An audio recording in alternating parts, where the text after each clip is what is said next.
Welcome, everyone. Bring this meeting to order. First item is public comment. Anyone here for that? Chance, you got anything to say? No. Pretty quiet. Okay. We're good to go then. We'll move to the minutes from March 23rd. I'll move on the minutes. Okay, we've got a motion I'll second. and a second to approve the minutes as presented. Any questions or discussion? All right, hearing none, we'll call the question. All those in favor signify by saying aye. Aye. Aye. Opposed? Motion carries unanimously. Harley's not here today. I'm sorry? Said Harley's not here today on the phone anyplace. I don't know. Didn't see him up there. Harley, are you on? Yeah, on the phone. All right, Who was the other caller on there then? If it's not Harley. You've got Trudeau, you've got one airport and one call-in user number 2. So somebody's on the phone. Steve, are you That on could the be me. phone? Yeah, Steve. Yes, I am. Okay, that's Steve, Okay, there's still so one we on got top two there, right? Steves. Yeah. One up on top, though, yeah. We have Jackie Zerby's on our end, who's working with me, but he's stuck in the waiting room, so I think. No, let her in, fine. Typical. Jack's always late. typical day. Typical Jackie. All right, we'll move on to the financial statement. Well, I've looked at it and I'll move to approve it. All right, we've got a motion.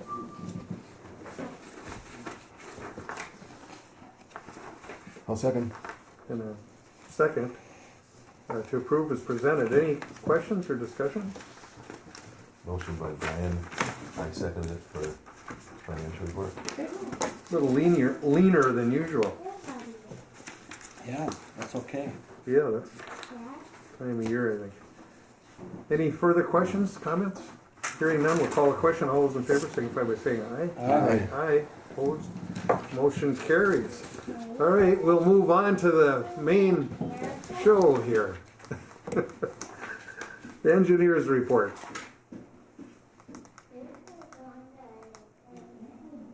Who's starting, Bob?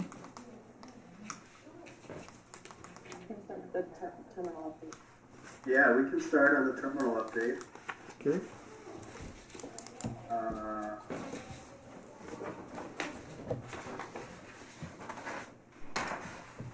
don't have the agenda up in front of me. What's the first item on there?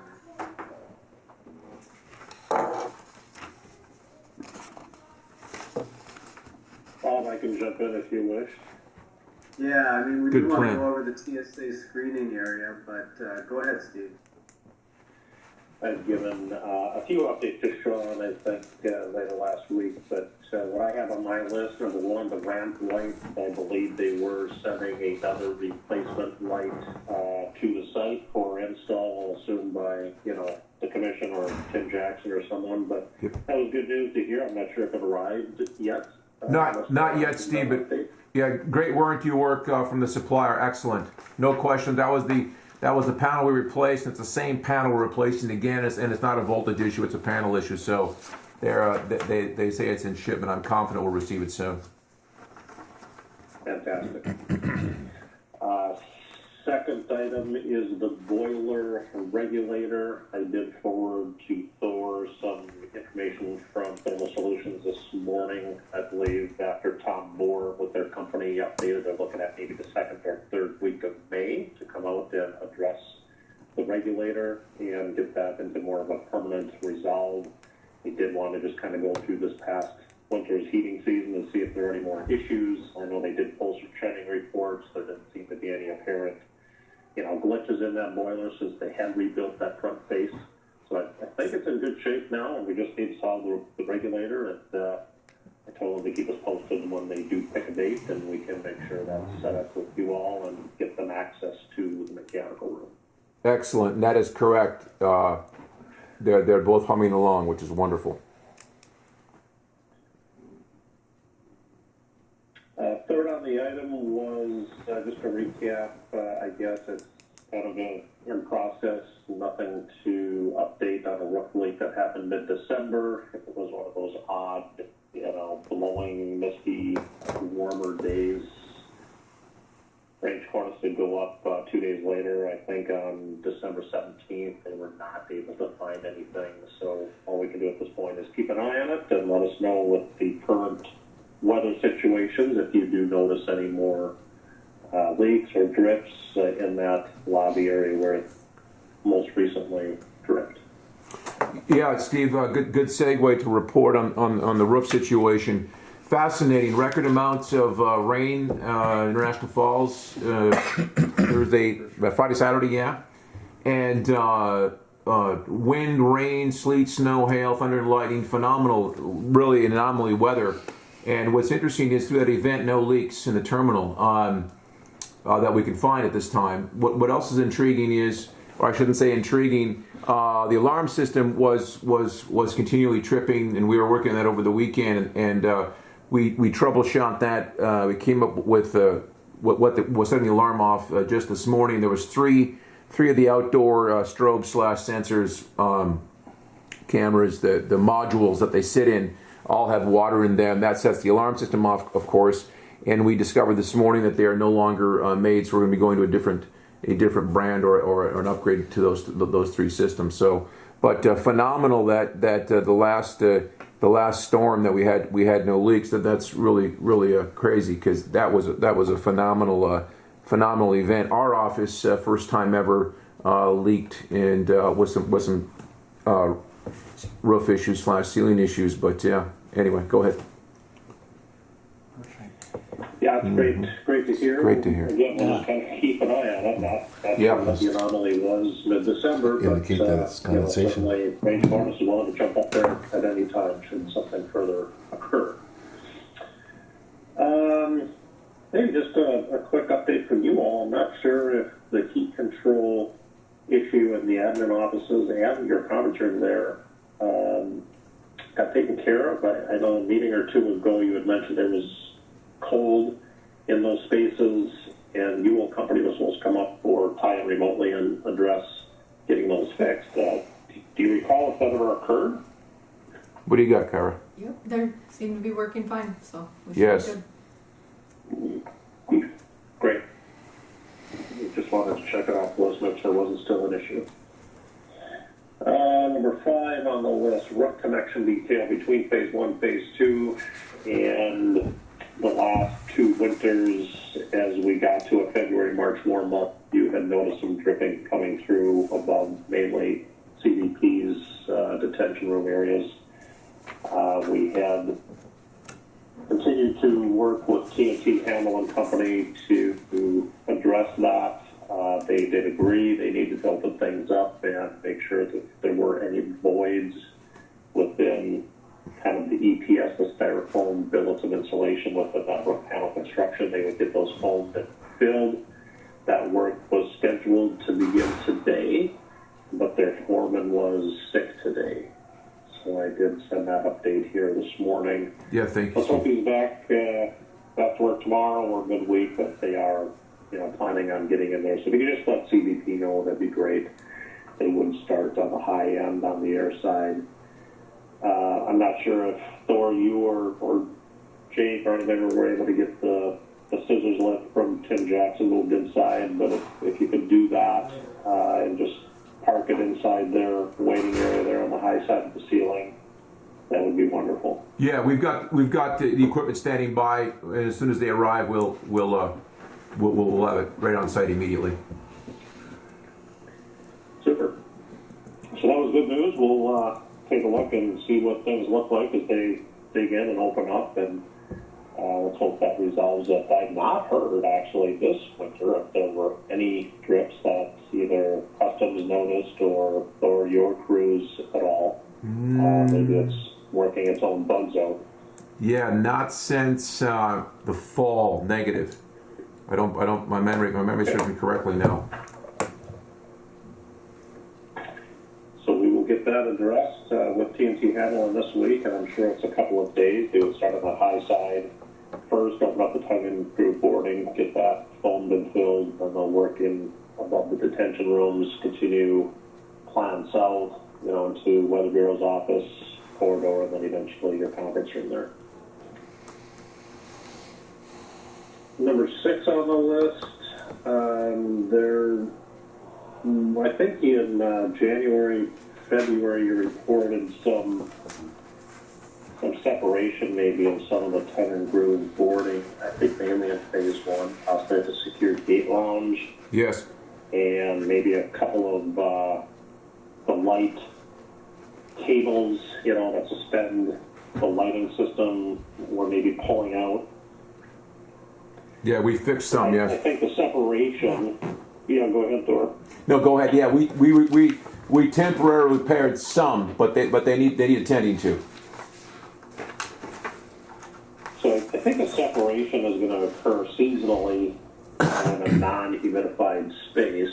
Wood will grow and shrink, obviously, from summer to winter. But talking a little bit further with TNT Hamlin, they had reminded us and cautioned long ago that they weren't so confident that the weight of those light fixtures should rely solely on a cutting group boarding for the support. So I think that's really the key issue, and I'll talk to Hanson Electric and see if I can gain any traction with them, but I think we either need to figure out a way to get blocking directly above the boarding or longer screws that would go into the bottom of the SIPS panel, and that may need a little more research, Bob Coors from SCH and or Alliance, just to get that okay to do.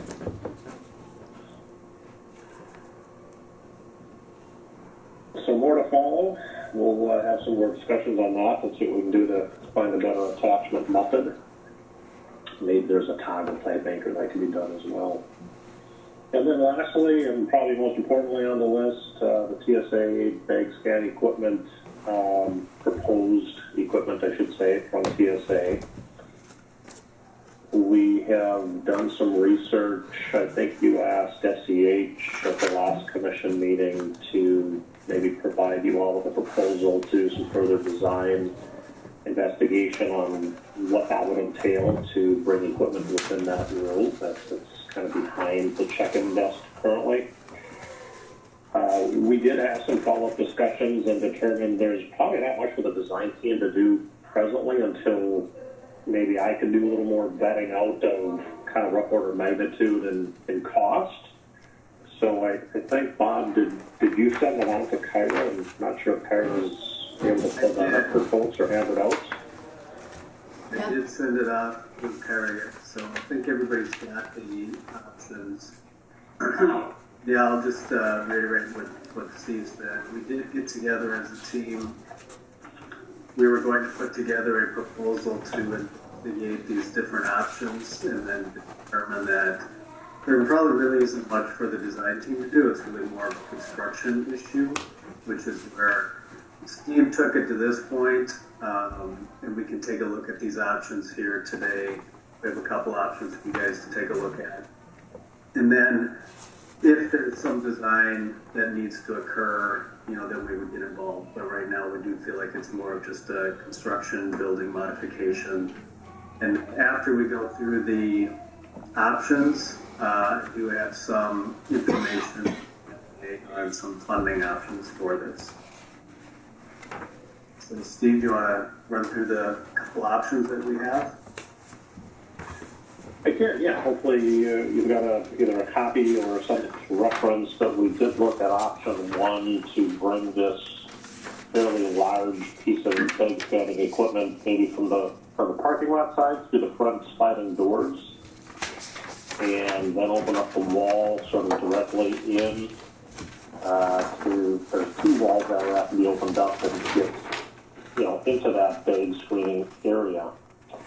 From a construction standpoint, to open things up and get things patched back, and if those sliding doors need to be removed to allow that access, because I think the one leaf is fixed and the other slider obviously slides, but is breakaway, but I don't think both of those leaves are breakaway. So they talked to Wasabi Glass. He said, yeah, they can certainly come and disassemble the doors at such time the equipment will arrive, get that pulled inside, and then get it put in the room and put the doors back together. That's about a $40,000 to $50,000 process to make that option one work. Without the modification of bed scanning equipment. We'll get to that in a second.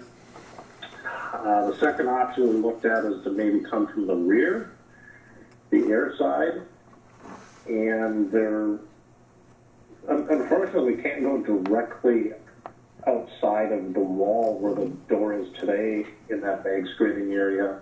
We're going to try to go straight out the precast wall because there's an electric transformer that sits right outside that wall. But we could widen the existing man door that's off the back end of that corridor and bring the equipment in, but we'd have to open up a little bit more of the corner of that room for bag screening. So it gets a little more costly at that point because we're cutting a hole in the precast, adding a new double wide door to make it more intentional in the future as well. There's, electric and things to modify, taking out the existing single door. That's about a $75,000 to $85,000 option. And I think the bigger surprise on top of either option is what would the cost be to modify the existing roller bed system, bag handling system that Logan Teleflex had originally provided and installed for you. It was a point of reference. Their original contract amount was about $450,000. 5 years ago. But today, the email I got back from them over the weekend, they felt it's about a $350,000 modification to do what TSA is asking to do, take things apart and modify and put it back together.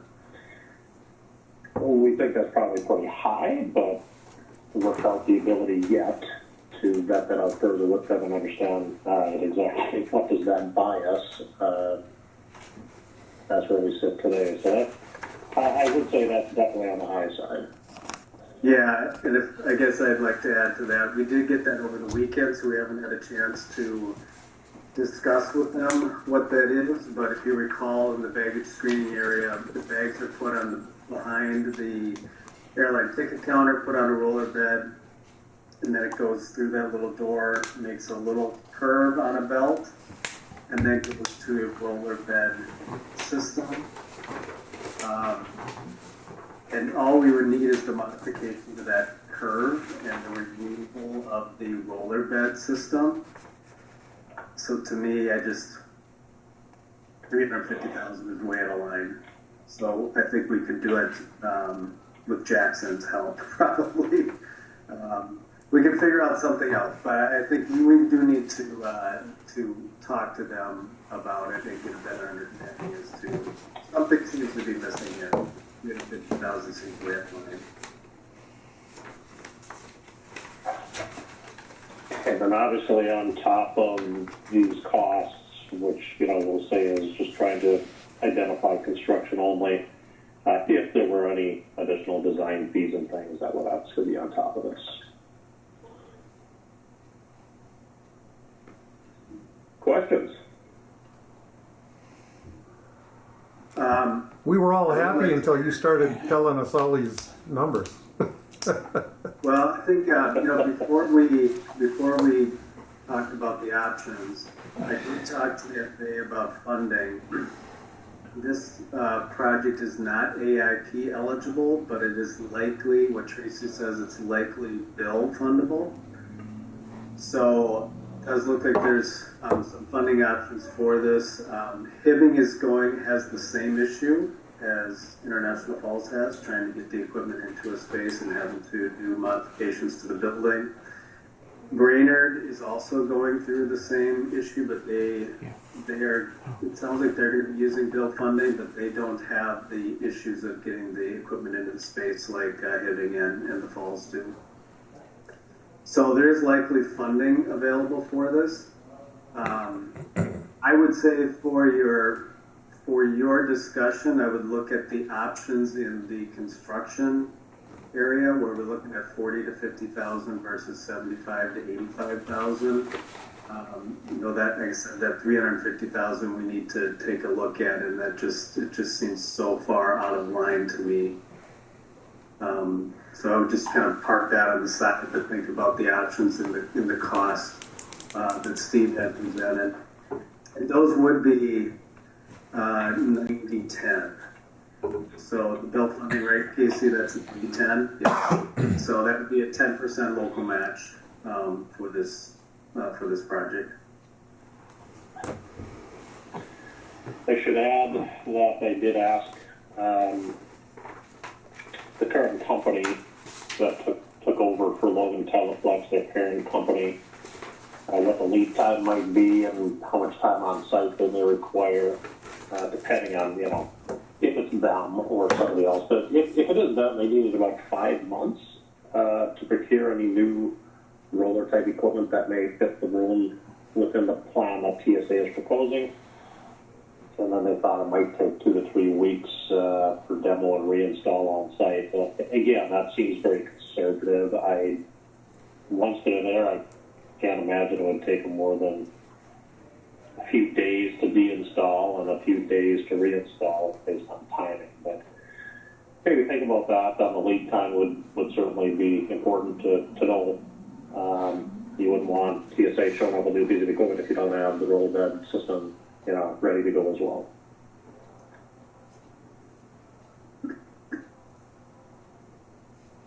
Are there questions about the options? Does everybody understand the 2 different options that we're talking about aside from the cost?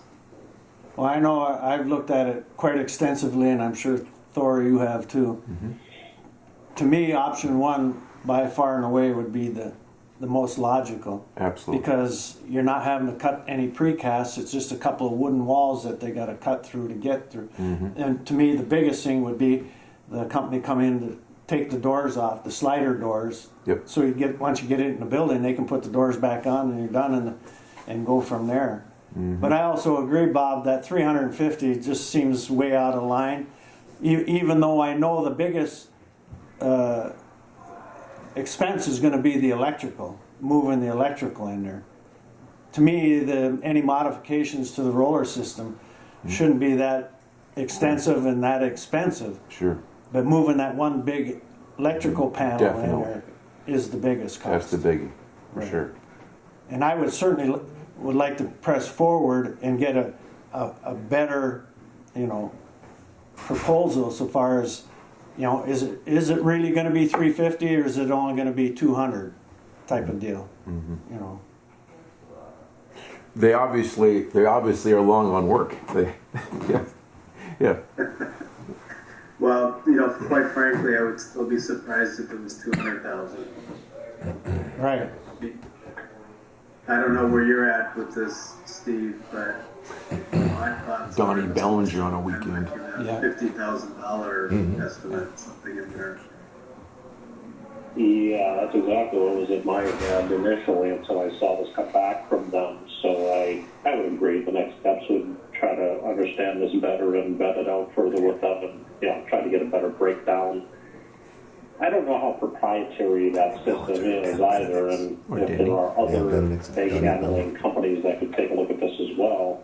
That is another option. I could certainly contact our folks at Minneapolis Airport and see, who some of the vendors are there that handle some of those products. And Bob, so I understand it, with the funding part of it, that we can't use any of that CARES money. Is that correct? That it's strictly going to be through the FAA and what they allow, and that 10% that we're going to have to kick in? From the discussions I've had with Tracy Schmidt at the FAA so far, she's been recommending bill funding. Okay.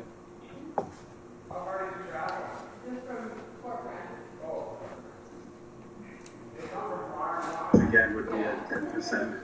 Yeah, that 40 to 50,000 on the option 1 for the, getting it in there separate from the 350. Is that a 10% match, or is that something that we'd have to cover totally?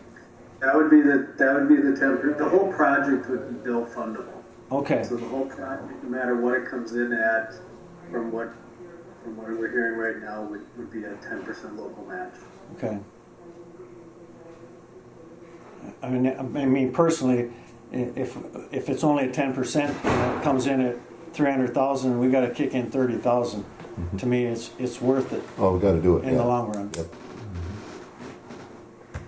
Absolutely. It's just that I didn't want to sit here and that we'd have to kick in the whole Right. 300,000. Of course. No, I'd be in favor of the number one Yeah. also. All right. I don't. Most sense, And makes Bob, most if I sense. understood this correctly, TSA would cover the cost of, their own installation of this piece of equipment and any electrical support specific to their equipment. Not electrical for the roller bed system, but at least for their equipment. Yeah, my understanding from the discussions with them is we need to get the equipment into the space, prepare the space, meaning have the old equipment removed. They would do once it's in the space, they would do the installation and any electrical work that would be associated with the new installation.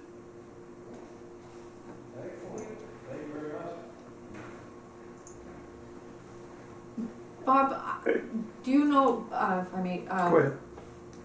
for the funding, when did it just change this year for 9 to 10? We were at 95.5 and I can't remember on that other 5% because we were distressed county. I think that, Casey, you correct me if I'm wrong, but I think that recently changed this year for them. It did change, and if next federal fiscal year conditions change where you go back into that economic distress category, then your bill funding, say for 2023, potentially could go back up to 95%, but you have to wait until, I think it's kind of the beginning of the federal fiscal year that they will reevaluate what you're considered for next year. So there is a chance that that would change again. And then, Casey, you have some information on CARES, that we can potentially use CARES funding for the local share on this? Yep, yeah, so you should be able to use CARES funding for your local share. If you use bill funding from the infrastructure bill to fund the improvements, the CARES funding should still be able to be used on your local share because they consider that just kind of, just like how you can use CARES on any eligible, any things you would spend airport revenues on. You can then use CARES to fund the local share. So that might be an option to consider as you're thinking about your CARES money. And I know, using bill money is probably the easiest path for the FAA. There is a path to use CARES, I think, to do the whole project. It would just take some additional coordination and paperwork to get that approved. You have to amend your CARES grant. So it does take some extra effort, but that could be considered as well, I think. Well, it sounds like there's funding options. We would, as we get further in the process, we can refine and define exactly how we would do that. Right. Yeah, I think it's definitely worth pressing forward and I agree, absolutely. and getting some better numbers for the actual whole project.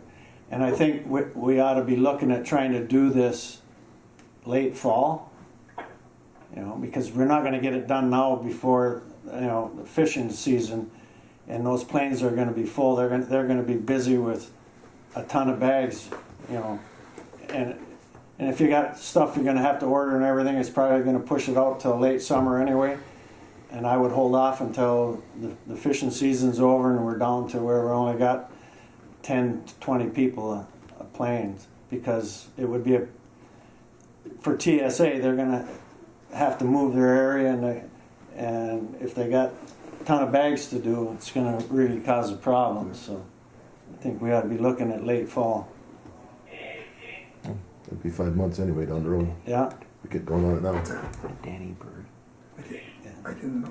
He's in the here all the time. Danny? He doesn't recognize I'm too old. I'm sorry. Go ahead. Well, I didn't even pay attention. That's him, isn't it? I'm sure it is. So I guess what I'm hearing is you'd like us to proceed with option number 1. Yes. Excuse me. Additional clarification on I'll the second. baggage handling system modifications. We would come back with then probably a final cost Steve could probably refine his a little bit more as well. And we would investigate further funding options. Sounds good. Yep, I made that motion, Nice second. number one. All right, we've got a motion and a second. Any discussion?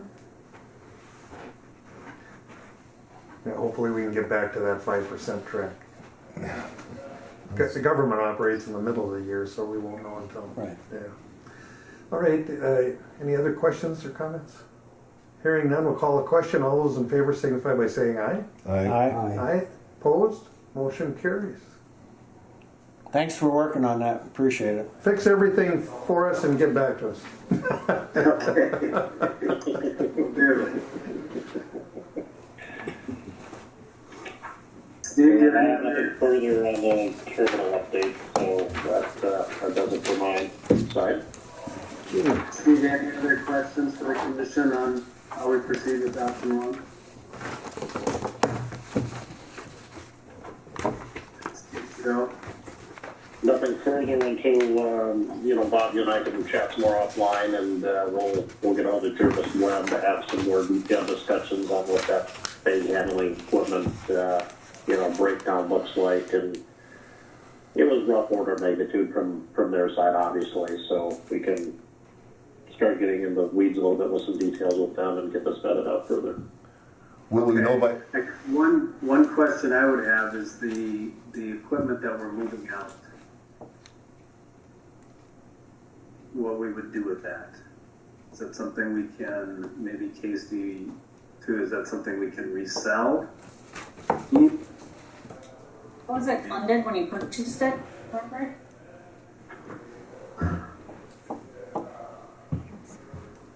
That was TSA. I mean, it's back of house baggage screening equipment. I have to go back and look and see. Jackie, do you recall from our funding how we did that? I have to go back and look. But I think it's TSA. Yeah. Hey, Bob, So there's not going to be much of anything worth anything that's coming out of there. Just a few, I should go see. just a few roller items. There's nothing. There's no big equipment or anything there because they're doing everything by hand in there. So all it is the conveyor system, and then they just pull a bag off and inspect it and throw it on the other end. So there's yeah, it's just those roller beds. yeah. The stuff that's coming out to me is not going to be worth anything. The only thing I'm thinking is that those rollers, we could probably keep those as spare parts for the other roller bed. Right. That's what I would say is you just hang on to them for spare rollers where it comes into our area in the garage. Yeah. Okay. We can figure that out as we go too. Yeah. There could be, I want to go back to the original plan and look at it. There could be two powered turns that, might be sellable, maybe. But again, we'll see what that means. so a question I have, will we have these numbers by next meeting then, so we can maybe proceed and get something lined up for 5 months down the road?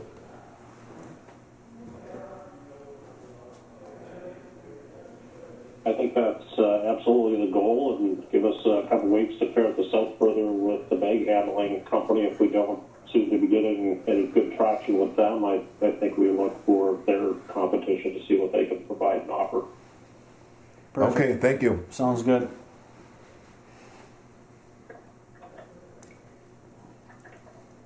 All right, is that all for the terminal update? That's all for us. Okay. Thank you. So, Thanks, Bob. Thank you. Thanks, Thanks, Bob. Steve. Yep. Thank you, Steve. Thanks, folks. See you soon. Oh, somebody take over. so I guess we'll jump to the Airside update now. You guys are ready? Yep. Sure. Go, Chels.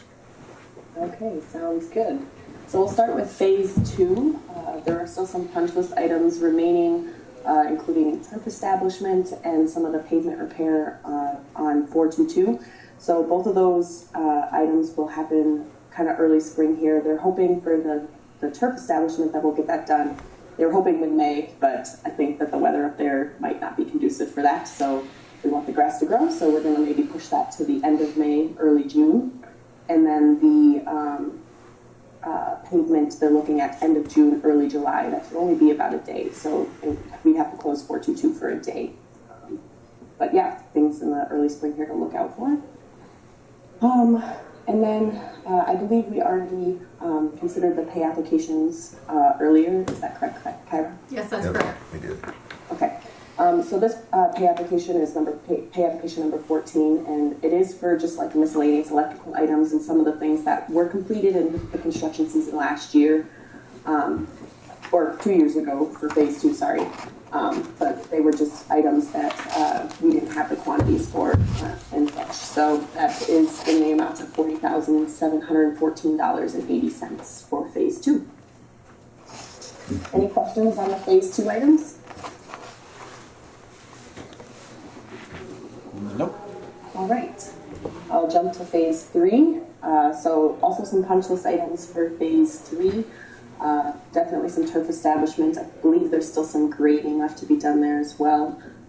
So those will hopefully begin in late May, early June again, depending on weather. So hopefully we'll get those things completed. And then also a pay application for some electrical and pavement marking items that were completed kind of at the end of the year last year that were not paid. So that is pay application number 8 in the amount of $49,127.47. Any questions or concerns with phase 3? Nope. All right. There is no significant updates for runway 422 this month. We're still kind of waiting on the FAA for those items, and the construction will be pushed back a little. So I'm going to jump to the aviation ramp lighting improvements, and then I'll have Casey go back to the building planning study. So with the ramp lighting improvements, we did send out 5 quote requests to qualified contractors for this ramp lighting project. We received 1 quote on April 8th from Jackson Electric. So with that quote, the base bid was $81,146. And then there is a FAA ineligible portion that is going to be lit. So that would be, we bid that as an alternate, and that came back as $6,631, bringing the total bid to $87,777. So with that, the local share is expected to be approximately $6,046.60. That would be the 5% of the base bid, and then 70% of the ineligible portion, with 30% in dot. So please consider awarding the contract to Jackson Electric for $87,777. Wishes of the board?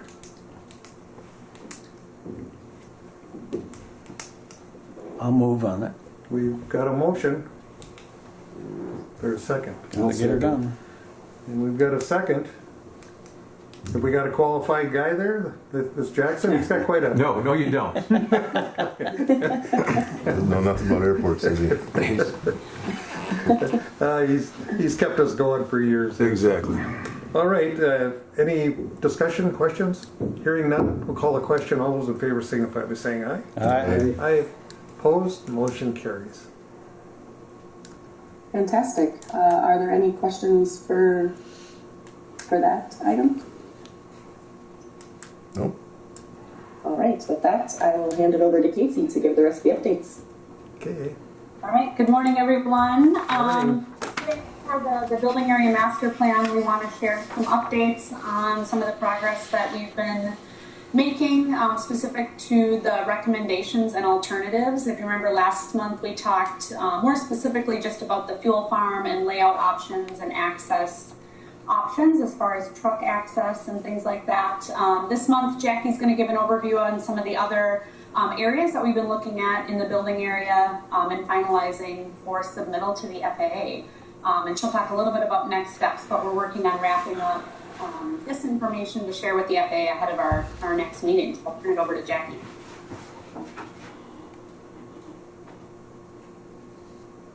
Sorry, I'm unfamiliar with this platform for showing my screen. Can everybody see my screen? Yes. Yes. Okay. All right, we got a small PowerPoint. I definitely want you guys to provide comments, input. So as Casey said, we're first going to look at the building area. This first figure, hopefully your screen is big. I know there's a lot of details in this, but essentially the red areas you can't put any buildings, the blue areas you can, and then the green crosshatch is all delineated wetlands that we were done as part of the runway project. So we have all that information. So in general, there's very little. You guys are pretty built out in terms of what can be built in the blue areas, but we'll kind of walk through what's available. So the first area we're looking at is the general aviation and the commercial apron. Again, most of the commercial and general aviation is built out. Last month, Casey discussed with you the fuel farm alternatives, which I show in these alternatives. The FAA wants to make sure we examine that in the full picture as part of the future development. So between alternative 1 and 2, which I'll show you, there's not too many differences. They'll flip-flop the fuel farm, which will show the differences in this open space and how it can be used. Additionally, the other changes is just here of this smaller Group 1, Cessna 172 size tie-downs, and the amount of these Group 2 tie-downs down here for an extension of the concrete pad. Group 2 aircraft or anything from a King Air to Cessna Citations, for the most part, aircraft of that size. And then we're still showing this that we showed previously as part of the TEP years ago with future Group 3 aircraft, so things like the Gulfstreams, which fit over here, as well as a future international area for customs to use. And then there's just a slight change in how to lay out the Group 1 tie-downs here on the north side of the airfield, northwest side. So again, there wasn't too many changes between these two because it's pretty built out. We're also showing some future larger-ish hangars over here on Taxi and Delta on the north side of the airfield. There isn't, again, these were all delineated wetlands, so to minimize impacts, there's not a whole bunch of development options since you guys have most of this built out. I did want to get Thor's input on the number of tie-downs and how they're located. Assuming you can see these tiny little T's over here, Thor. Yes. What are your thoughts on the number of larger Group 2 versus Group 1 tie-down? Yeah, Group 2 is by far the best option. In that area, to be specific, we park so few small aircraft in that area. It's a real the heavier aircraft with the concrete padding. Those are all large aircraft. Going back, go back. Group 1 would any of the tie downs would be focused on a Group 1 size of an aircraft, and frankly, not a lot above that. And then to plug into that plan, Jack, is with the fuel farm no longer being in that location. Okay, just keep in mind for the group that area will have opened up significantly, obviously with the fuel farm removal. Okay, so right now in this alternative 1, I'm showing 4 Group 2. They're not tie downs; they're more like parking positions. So there won't be actual. Correct. Said that wrong, but I might push the button and I don't know what I'm doing to my screen now. You're doing great. Okay. Versus this one, we're showing I add an additional tie down. Obviously, this could get more. I just want to get your feel for those busier months. 4 about how many Group 2 tie downs. Okay. I'll get back to you on that, Jackie. Let me look at it. Okay. I'll measure it out. And then just for logistical purposes, up here in the north end for the smaller Group 1 tie down. Yes. The 2 alternatives just kind of play with orientation. Currently, it's at this 45-degree orientation. Mm-hmm. Group 1, we kind of shift it more to be less 45 and a little bit more towards the taxi lane. Sure. Logistically, is there one that makes more sense using the existing orientation or something? The way it's set, the way it's set up right now is good. Okay. Correct. Okay. So that's just for what's available on the general aviation and commercial apron. The other small spot available for future hangar development is along Taxiway Alpha on the west side. This red line here is the existing 20-foot building restriction line. That's the closest a 20-foot building can get to the runway. So with that limited space between here, the road, and the right-of-way for CASA 108, there isn't a whole lot of room I did want to get your input here, but we could get some smaller group 1, CES 172 size hangers.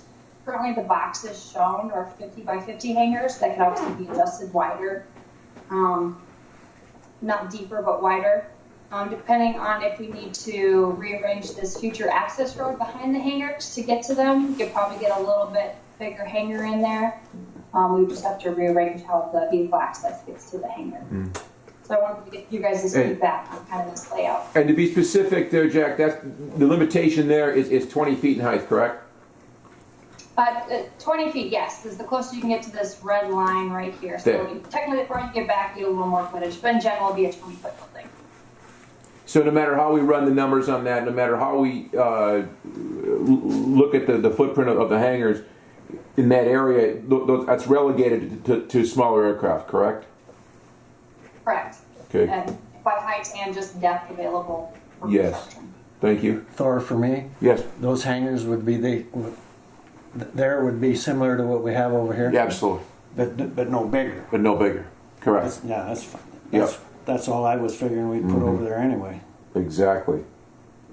Good And then, question, yeah, good so I point, think thank these you. are smaller on Taxiway Charlie or Taxiway and Charlie are smaller, maybe 50-ishes, and then these ones on Delta are definitely bigger. I think they're around 70, at least this. The one is, yeah. We're just so we have a relative idea Closest, yeah. of the size. I think Wagner's is the only one that's bigger, the rest are. That is correct. 50 Only by Wagner's is 80. bigger. There's one that is bigger. Yep, the rest are 50 by 80 or 50 by 50. There you go. Other than Wagner's. Other than Wagner's, only one, yeah. Yeah. Just one.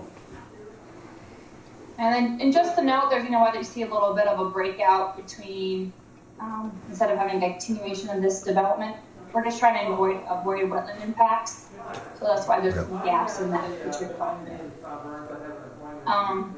This alternative does have, we're showing alternate C for future full farm, which is not the preferred, but I just want to have that as part of the full analysis for FAA review. But we are recommending that this gate get relocated to over here on the straightaway for Casal 108 and another gate access over here for this other additional development. Mm-hmm. Thoughts on that? Primary reason is due to this wetland here. If we were to keep this gate, we would either have to do a jog around the wetland or intact the wetland, so it's not the most ideal location. The county position is we do not have wetlands in Yeah. Christian County, so. That's right. And you're sticking to it, right? Yeah. I forgot to mention, just to go back to the commercial apron, we are showing future pavement removal here in this area on the existing concrete pad. That is for two reasons. One, now that we have the established Group 3 aircraft taxi lanes to get to the terminal, for the future ERJs, the taxiway object free area is wider. Additionally, this part of the concrete pad is within the runway visibility zone. So that's the midpoint on either part of the runway where they connect. That's got to be free of obstructions, including parked aircraft, to see the other runways. So I do want to point that out. I think that's been discussed before, but just to keep that in mind. Jack, just so I'm clear with that, is that mandatory we remove that concrete? I don't think it's mandatory, but it can't be used for parking anymore. I understand. Put no parking on it. Well, of course not. Just put no parking across it. Yes, babe. Interesting. All right, so the next little analysis we have for this presentation is we're looking at the parking lot. And so I have some notes to go through, and I wanted to get you guys' input on the parking lot use. Based on discussions I've had, the current parking lot is about 80% full in summer months, which is about 180 spaces, and 70% full in the winter months. There's a total of 222 spaces out there. We are recommending future rehabilitation. The parking lot's in a lot of shapes. We're going to plan on that. Separating the parking uses, long-term versus short-term versus employee, rental car, etc. Additionally, we would like to show future electrical vehicle charging stations on the airfield. A location near the SRE building would be ideal, as there's sufficient electrical connection over there to install the stations. The reason we want to note this part of the plan, there's a lot of potential funding opportunities, so it may be something we want to take advantage of.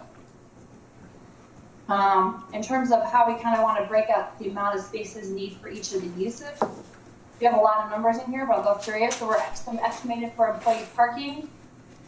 Of the terminal, we have the airport staff at 3, airline staff at 8, 6 for the baggage crew, and 2 for tellers. Rental car, I'm estimating 3 to 4 employees need to have parking positions, as well as the TSA, Customs and Border Control, the weather station, and KEDA. Our estimate of 5 spots. Do these estimates in terms of number of employee parking spaces, is that being sufficient? I'm gonna take that as a yes. The airport staff and KEDA is going to be the same thing, I'm assuming, right? Yeah. Oh, okay. So there so would be 3 spaces that would be needed total. Okay, so we would, okay, 3 total. And my people never park in the lot, they're always on the Right. ramp side. Okay. And then for rental car spaces, I did speak with Avis and Worley's. Avis said they need about 30 parking spots. They need up to 30 spots for their cars, and Worley said up to 16 spots for their cars. We have that noted. We do want to make sure we don't take over any FBO parking space as needed. So we have the employee spots. In the peak busy months, we're estimating 5 employees, 2 courtesy car, and then 5 customers. What's your thoughts on that? That's a good number. Okay. You are required by Minnesota rules to have, since you have over 200 spaces, to have 7 spots for handicap accessible. Yes. So those are included in these numbers. With that, out of the total of 222, we have 144 spaces remaining. The FAA, they have this advisory AC out there for how to determine public parking. Based on INL's employments, about 50 to 100 spots are recommended. And they're recommending of those spots, 20 to 30% for short term, and 70 to 8% are for long term. So I just did a 25-75 split, so about 34 spots for short term parking. That's defined as parking for less than 3 hours, 3 hours or less. And then long term is about 103 spots. Any thoughts? No, Matt? No, but I could ask you about it, but she and I applied the same day. All right. So, Jackie, what do you guys did before we? Go ahead. can we go back to TSA? I think they need at least 4 or 5 spots. They typically have 4 or 5 employees. Yeah, they need at per least day. 5. 2 spaces for Matt the way he drives. Yeah. Wait, parks again. Combo. Okay. Well, that's great. Now that I have some more final numbers, we'll put together kind of a layout that would look like with the existing parking lot.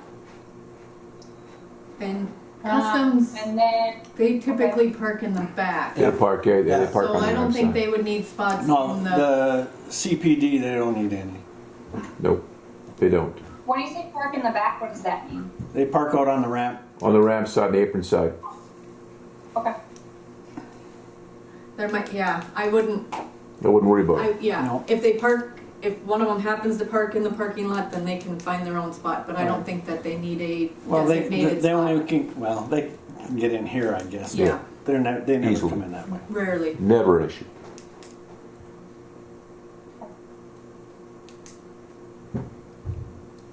Isn't anything else? Is there any other category I gotta make sure to accommodate or account for?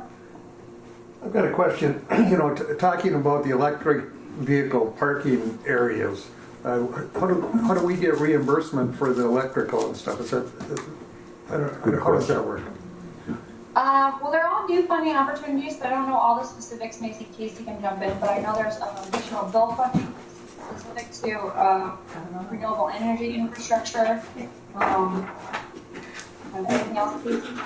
Yeah, so there are ways to definitely monetize that and use it as a revenue source. I think different airports are handling it different ways. Some are offering it more so just in short-term parking, but for free.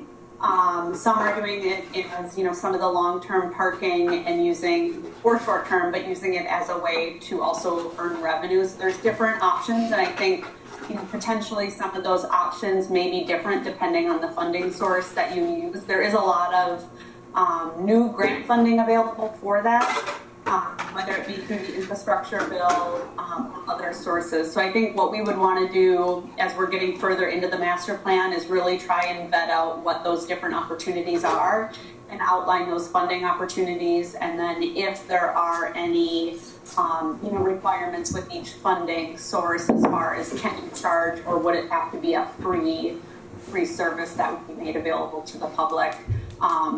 Chairman of the board too, Sharon. But I guess I don't Should get have one for your specific pickup. answers, but it's definitely something to explore further. But, looking to the future, I mean, obviously it's going to get bigger here, so I'm glad we can hopefully get ahead of it a little bit. Right. The chairman was wondering whether he could have his own parking spot and also make it like 1.5 size the normal size. He said. Yeah. Bump and That's go. for Chelsea. Yeah. I'm just a poor chairman. I've got a mule that I drive in. There you go. You're better off just giving them a handicap sticker. Yeah. That's a good idea. Yeah. We're all kind of getting in that category. I got one. Maybe I'll jump in here. Sorry if I'm getting ahead of you, Jackie, but with the parking lot, layout and kind of digging in deeper to that, I think one of the things, once we've got your feedback here today that we want to do is look at when you do move forward with rehabilitating the parking lot in the future, if there's signing upgrades or things that we want to do to have specific designated parking spaces, that could be something to consider where, say, the car rental area would be assigned area specific to those vehicle types, or you could segregate short-term from long-term in the parking lot with signage, and what might make the most sense from a plowing standpoint to improve any of the way that the plowing activities flow in the parking lot, or if you want to have those that are parking for longer term kind of be grouped together in different ways in your parking lot. So I don't know if anybody has any feedback to offer at this time on kind of what your vision is, or we could kind of take a stab and bring some figures at some future meetings as well. I know what I have in my mind. I don't know about you, Thor. A forklift. I think the rental cars need to be in a segregated area. Mm-hmm. Furthest away, I'm saying over by the fence, by your hangars. Okay. And then next to that would be the long-term parking. Mm-hmm. And free up this area close to the terminal here as the short-term for people coming in and out. And then of course for all the other airport staff and all that needs to be figured out. Of course. Too, but Yeah.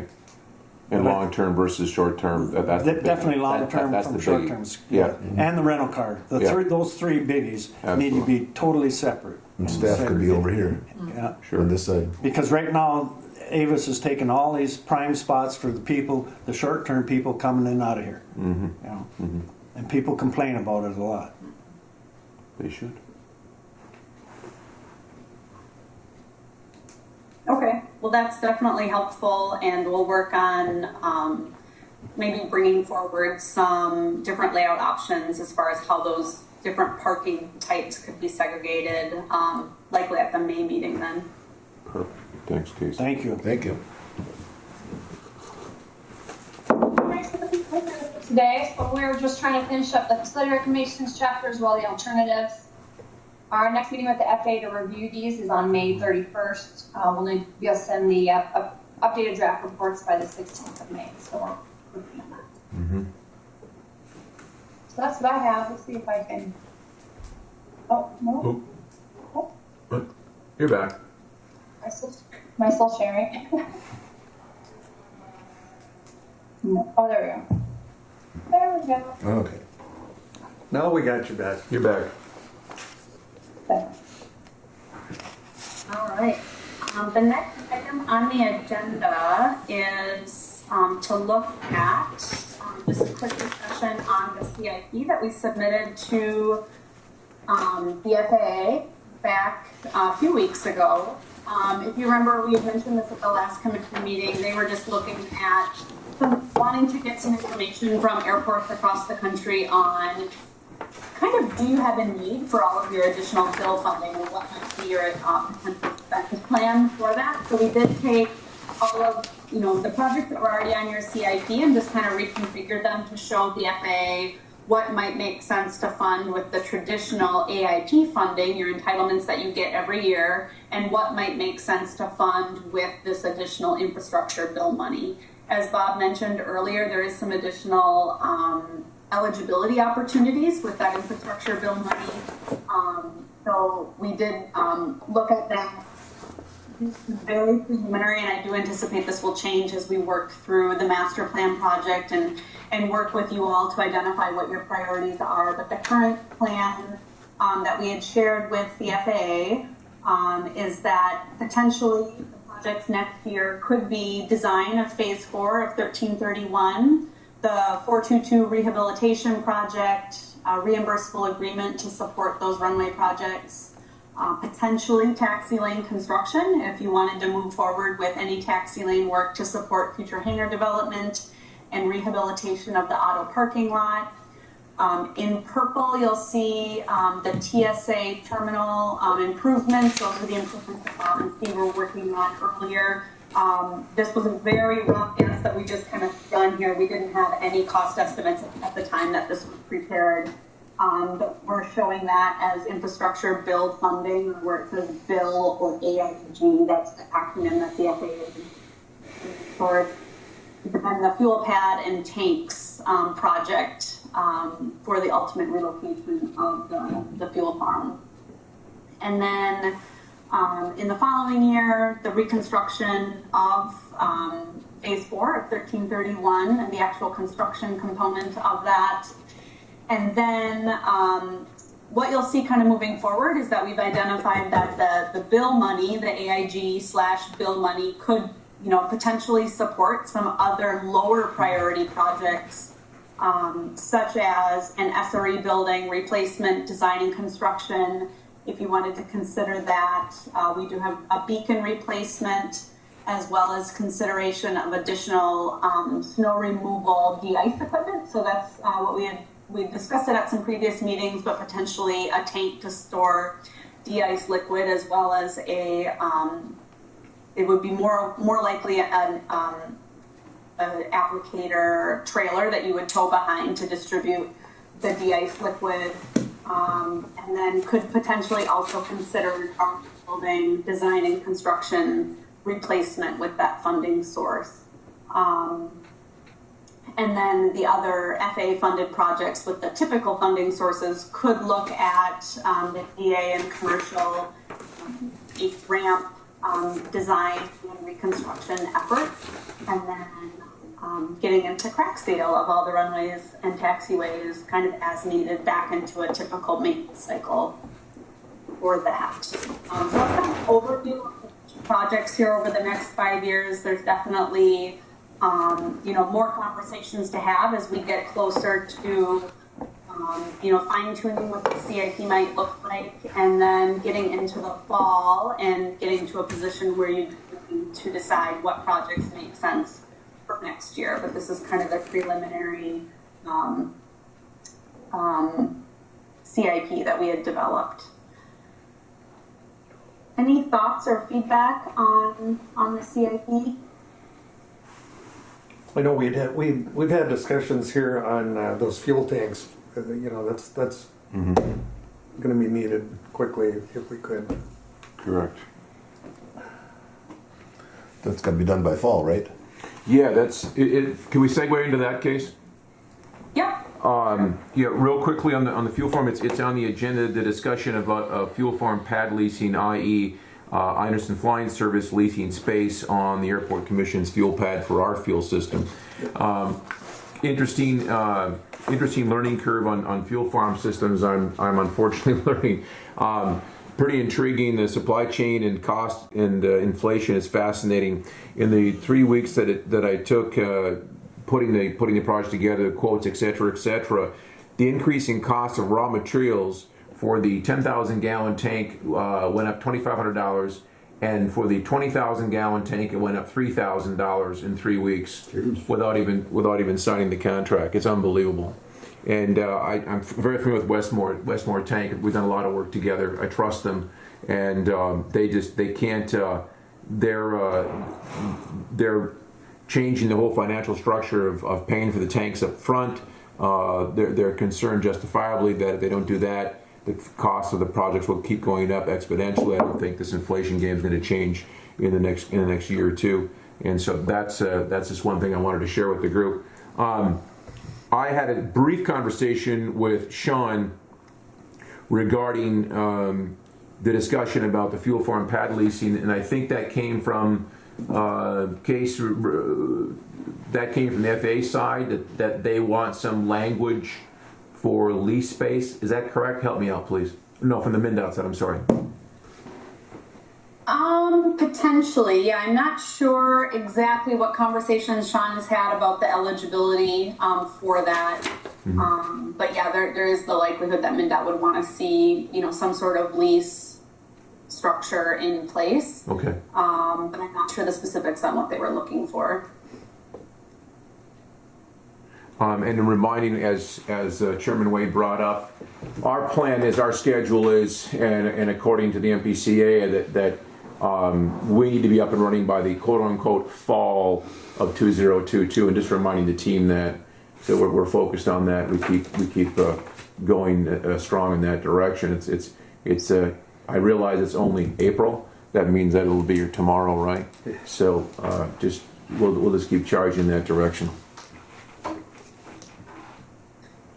And the fuel pad, it does show up as construction in, it says 2020, gotta think on my years here. I think what we're looking to do is get the state to fund it after July 1st of this year. I think was the intent in the new state fiscal year.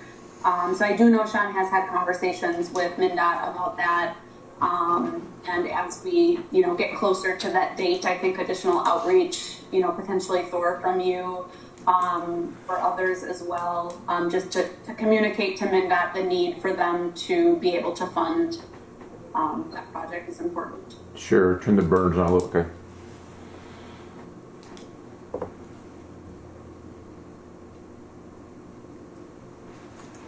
And another funding note for the fuel pad, CARES is also an additional funding source that could be considered for the project, whether it's for the local share of a state-funded fuel pad, or if there are any components that MnDOT decides that they can't fund, or if they can't fund it in a timeline that is acceptable. You do have your CARES funding. That's an additional funding opportunity to cover the costs of the pad, either the pad or also any commission-owned tanks, if the commission wishes to move forward with, say, the diesel tank or other things that would be needed. CARES funding is another opportunity that we have as well. Excellent. Well, as we're listening, we're having a snowstorm out the window again. It's crazy. Unbelievable. It's just amazing. Hopefully spring comes eventually. Almost me. Any other thoughts or feedback on the CIP? We do anticipate more conversation with the FAA about this at our late May meeting that Jackie referenced as well. Good. I will just say that I like having this in front of me so that we have something that we're always looking forward, and especially by being able to put some dollars, approximate dollars to it helps a lot too. So I appreciate the effort putting that together very much.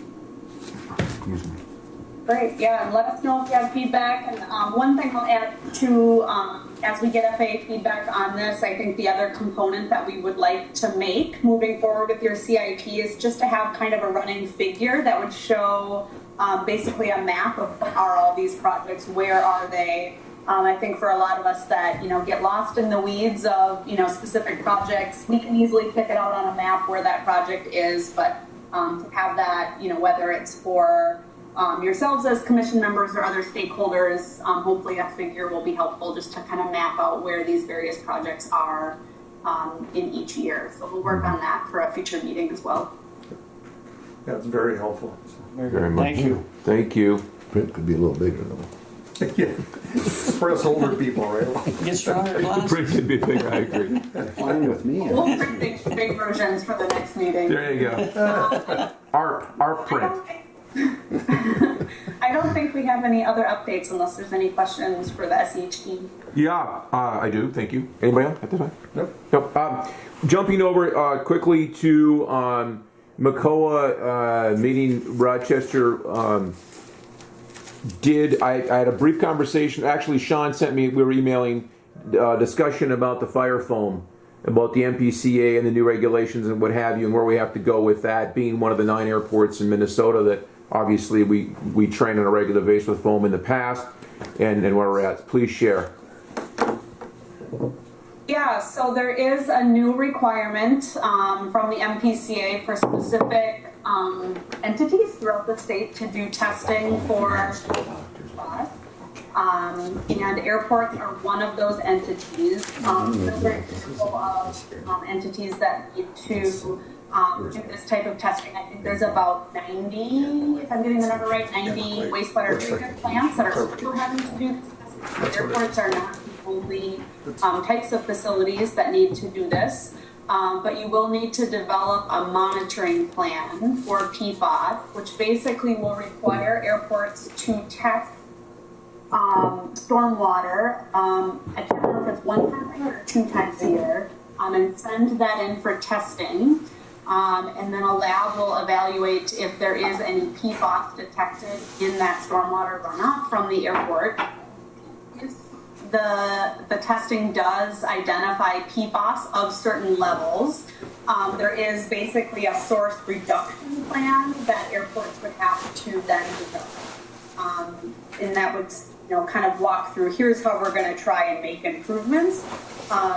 Good thing is that, with your new, you have the testing cart today, your new truck won't have to dispense PFAS foam out into the environment. So you already have that source reduction that will be beneficial. If airports detect super high levels, I think there's a big unknown of kind of what happens next.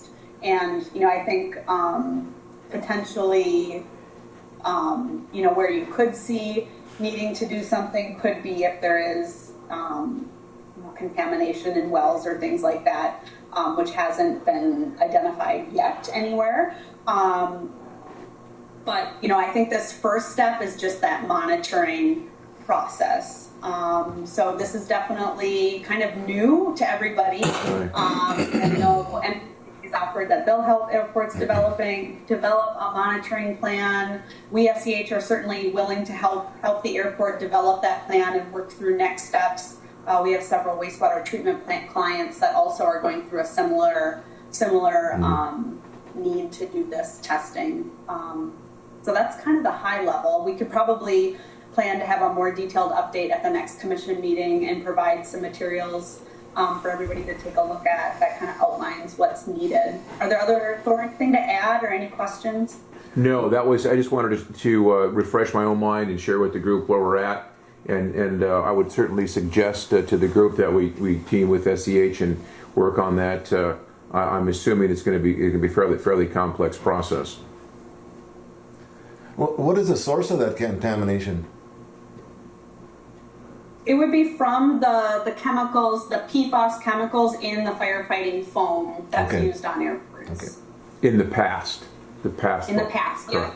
Yeah, it is still used in the trucks today, but it would only be, you would only have that if you ever dispensed it, which would only be in an actual, rescue event currently. Previously, you did dispense it. Yeah. And if I may share, if I may share a little brief history where this all where the starting point was Bemidji Airport, and that's really where it all happened initially, and over years of training, just by luck of the geography and the drainage, where they were training was literally drained directly into the watershed, and I can't remember how they discovered it. I think it was an anomaly. It popped up in some testing. I don't believe there was any health issues or continues not to be any health issues, I believe, double quotation marks. And so then the MPCA got a hold of it and et cetera. And then what they did was, okay, now we're going to blanket the areas where they've used foam. And it's interesting. I can't, the specifics, it's, the parts per billion is infinitesimal, right? But they've really jack the meters up now, and for looking for the material in the ground, and that's what we'll do. And from a practicality standpoint, I will say with definitive, we don't have it here. There isn't enough. There's not, and we're obviously going to apply. We're obviously going to test. We're obviously going to set the pros. We'll do all that, obviously, but there's not going to be an issue here. I know we won't. Yeah, and airports also aren't the only, contributor of the chemical. Some other examples, metal finishing, I think, is a big Yes. contributor of it. Paper mills are also actually on the list. Those people. So if it is detected at a wastewater treatment plant, really a lot of the next steps are looking at what are some of the source contributors to that wastewater in a community to help identify. It might be an industrial use, it could be an airport, but it also could be all this long list of other uses, and then figuring out if there is, say, hypothetically an industrial use, you would then work with that contributor of that contamination to help reduce it at the source. Right. To help with that. And there are things, that a wastewater treatment plant could hypothetically do to also reduce PFAS in water if it is detected. What else is interesting? I don't want to get us too far off the track, but on the aviation industry, insurance industry is fascinating. They were already trending away from foam systems inside storage buildings, inside of large hangars, right? So irrelevant of the fact of whether or not the foam was a danger to the environment, they learned that when they fill the foams full of hangar, you save the equipment, but if the doors are open, engines, inductions, etc., you wreck the aircraft, the replacement cost for interiors, etc., etc., etc. But now when we have this situation going on with the effect of the foam on the environment, the insurance companies are reevaluating and saying, yeah, we want you to have sprinkler systems, we don't want you to have foam systems, which is fascinating. So this whole thing is just, the dynamic of it is just crazy. It's amazing. Yeah, on a personal basis, I've been around it since I was 13. So I guess That's why you are what you are, huh? yeah, that's exactly. That's why. Is that why you like that? That explains a lot. That's why when I get an X-ray at the hospital. I'm just kidding. Go in the dark. Yeah, exactly. All right, Thank anything you. else from our engineers? There you go. Pretty quiet All right, cool. bunch. All right, thank you. Thank you very much. Appreciate it. We'll Thank move you. Keep moving forward. progress. We'll move on to an old business. Let's see. We're there. Kyra, do you need a motion on the 40,000, the 49,000? It's in here. On, We did it already. It's in the finances. it was considered in the finance? Okay. For But the you went on the, pay application? Yeah, it's on Yeah. the back page. Yeah, they're already taken it's care of. already taken care of in the Okay. bills. So we're down to what? A TSA installation proposal? We did that one. That we Oh, did that we've one. got that done. Okay. Yep. So down to the fuel farm pad. I already did that. That's We have the airport annexation. Discussion. I received an Oh, yeah, email or a call from Betty at the city who wanted clarification on the motion that was set in February and some of the language in the discussion. I put the information in the packets there, and she just said the highlighted statement needs to be verified. If the county approves annexing the city-county property into city limits, it would not change the ownership. The city and county would retain ownership, it would just bring the property into city limits of International Falls. That was my understanding of what it was all about. Wasn't changing ownership or anything. yeah. I think And it's only inside the fence, and there's no projects that are specified for the move that we made there. I'm wearing my airport commission hat. I'm not a city councilor or a county commissioner. I'm only looking at inside the fence of the airport commission. I don't have a problem with that. That's, anything that's going to happen building wise, whether it's in the airport fence or outside the fence, is another discussion for another day. That's totally different. okay. I That want, was I want that clarification. clarified for me, is I'm only I'm looking with you, too. inside the fence. I'm with you on We that, don't have too. any projects scheduled or anything else. There's nothing scheduled outside the fence. It's just Yeah. the airport fence. The airport is all that If we're something's gonna concerned. happen, that they wanna do something out there, It's another based story. on what Bob and Steve brought here last meeting, that's not us. No. That's a different day, different discussion, has nothing to do with the airport commission. No. Okay. Anything else on that? And just one other clarification is that the airport commission will not be taking it to the county. It's up to the city to take it to the county. Absolutely, it's not our That's deal. the way it was understood. That's And the so way I that understood was it, too. just another clarification. Yeah. Is that in her email? Yes, it was in her initial email, and so I asked for clarification. And then she said that the city will take it to the. Right. She did not say that. That was when she wanted the clarification on the property ownership. So, Yeah, it's not for us to do. but so I was basically, because the understanding that I had in the minutes was that the city would take it to the county. It was Well, not it's the a- airport commission taking it to the No, city or it's the not. county. It's not the It airport was commission's the job. It's not our city's job. responsibility to take this Yes. issue to the county. Correct. Okay. Good clarification. All right. Anything else? I don't think so. I don't think so. Now we go on to the big guns. The managers. No, report. I've got I'm so thankful. I got to intertwine my whole report almost in the whole meeting. Only one thing: recent monsoon events here at the airport.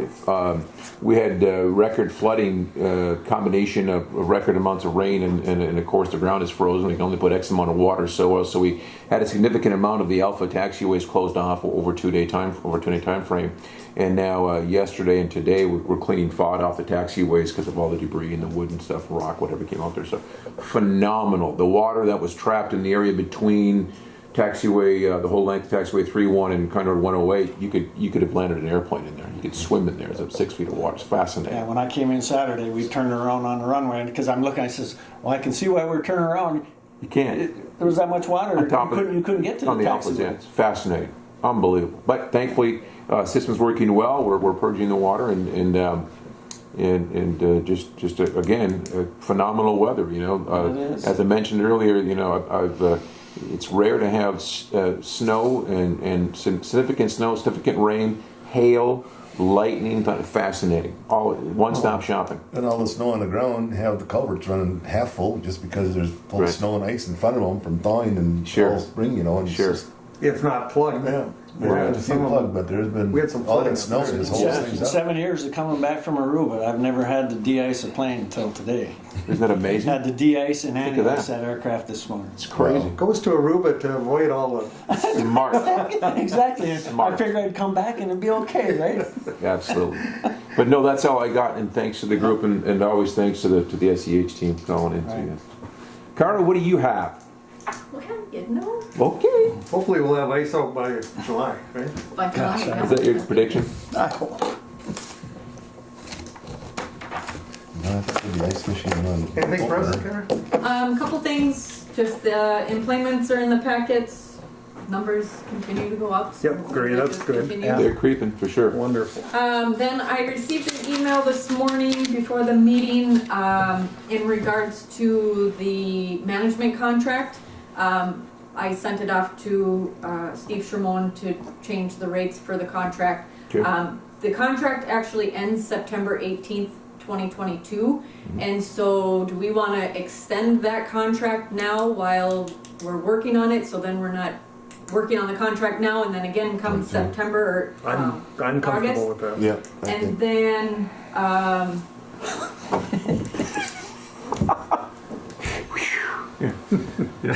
yeah, so if Moving you on. want to just renew the contract in the same, Do you want a motion to extend it? yes. So move. We've got a motion. When do you want to extend it to? The end of the year? No, Or would you- typically, let's see, I think it's a 5-year contract with a review every 2 Yes. every 2 years is what we had decided last Yeah. meeting. So if we just continue the 5-year contract and The then review every 2 years. review every 2 years. Okay. Now, somehow the math doesn't work there. It should be 6 years. It should, yeah, A number, yeah. Yeah. but Carol, my wife, that would drive her nuts because she's in numbers.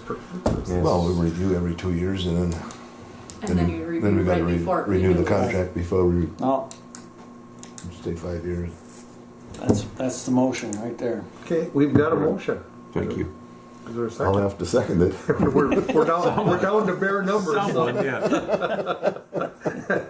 Thank you. we have a lot less debate that way. Any questions? Hearing none, we'll call a question. All those in favor? Aye. Aye. Opposed? Motion carries. This be ready for next meeting then? Yes, yeah, so we shouldn't have to, as long as it's approved now, it should be good to go, so. We didn't want to give Thor any more gray hair. Oh, for goodness sakes. He's just starting to turn white. Just starting. Never mind. Well, working with us is a challenge, let's face it. I'm like Sergeant Schultz. I know nothing. I see So, nothing. Okay, we what? all right, any other business come before this We board? want that series? Motion to adjourn would be in order. Next 70 meeting, episodes. Oh, next meeting, that's right, we better 70 hit that. episodes. Crazy. We Thank watch you, a couple Kyra. every night. It's great. See you, Bob. See you Thanks, guys. everyone. Take care, guys. Thank you, everybody. Wait, Thank wait, you. wait, hold on. next meeting. What's the next meeting date? Hey, by the way, do you guys like the 10 a.m. better than 8 a.m.? I don't care. I don't think so. Makes no difference to us. Doesn't make any difference. Well, What do you got? I shouldn't say. I like do you the 10 like? a.m. SCH said they like the 10 a.m. I heard them say they all said that. Didn't you guys? Go like this. Excellent. See? They want the 10? Just a suggestion only. No, Why- they want the 10. Why don't, maybe we could compromise at 9 because there are times we've On the other end? we got Okay. other meetings. Super. So, 9 is good. 9 o'clock on what date? The 25th, are Wednesdays okay for you? They are, as of, I'll tell you later. Hopefully, if I make it through tomorrow, we're That should be done good. All right, with that. so Wednesday, the 25th at 9 It's not a.m. gonna work for you. Wait a That minute. taxation meeting. Stand by. what was it? That's the taxation meeting. No, that's where you have to go. That's not for you guys. That's where, for me to go there to say, hey, this is too Don't you high. have to go to the courthouse though? Yeah, that's, Nothing I to- have to just go to the assessor's office Okay. on the I 25th. didn't know that. I just put it on here. And I'm gonna be there too. Truth of It's at taxation. 9 o'clock. Okay, so May 25 at 9 is going to work? Yep. Yes? Perfect. Good, great. All right. Thank you, everyone. Anything else to come before this group? If not, motion adjourned would be in order. So move. We've got one Second. and a second. All those in favor? Aye. Aye. Opposed? Motion carries unanimously. Thank you, everybody. Thank Darcy. you.